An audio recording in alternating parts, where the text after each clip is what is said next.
this episode's story is How the Round Table Began.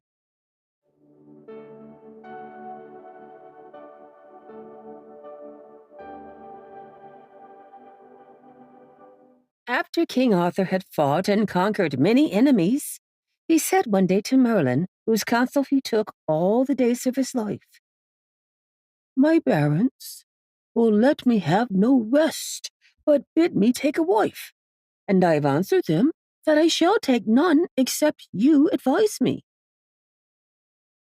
"It is well," replied Merlin, "that you should take a wife, but is there any woman that you love better than another?" "Yes," said Arthur, "I love Guinevere, daughter of Leodegrance, king of Cameliard, in whose house is the round table that my father gave him. This maiden is the fairest that I have ever seen or ever shall see."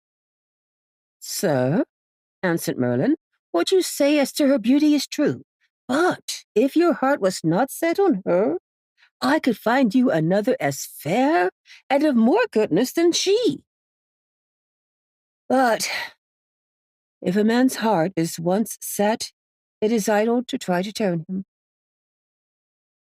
Then Merlin asked the king to give him a company of knights and esquires, that he might go to the court of King Leodegrance and tell him that King Arthur desired to wed his daughter, which Arthur did gladly.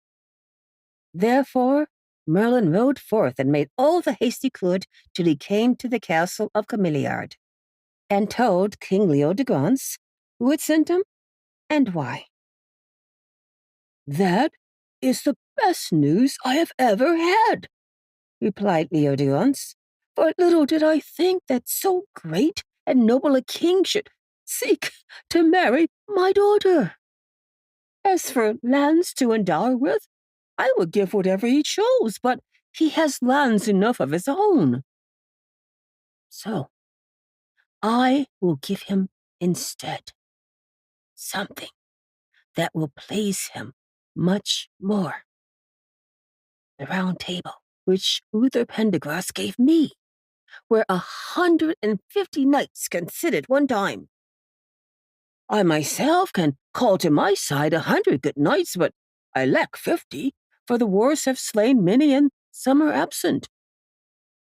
And without more words, King Leodegrance gave his consent that his daughter should wed King Arthur. And Merlin returned with his knights and esquires, journeying partly by water and partly by land, till they drew near to London. When King Arthur heard of the coming of Merlin and of the knights with the round table, he was filled with joy, and said to those that stood about him, "This news that Merlin has brought me is welcome indeed, for I have long loved this fair lady, and the round table is dearer to me than great riches."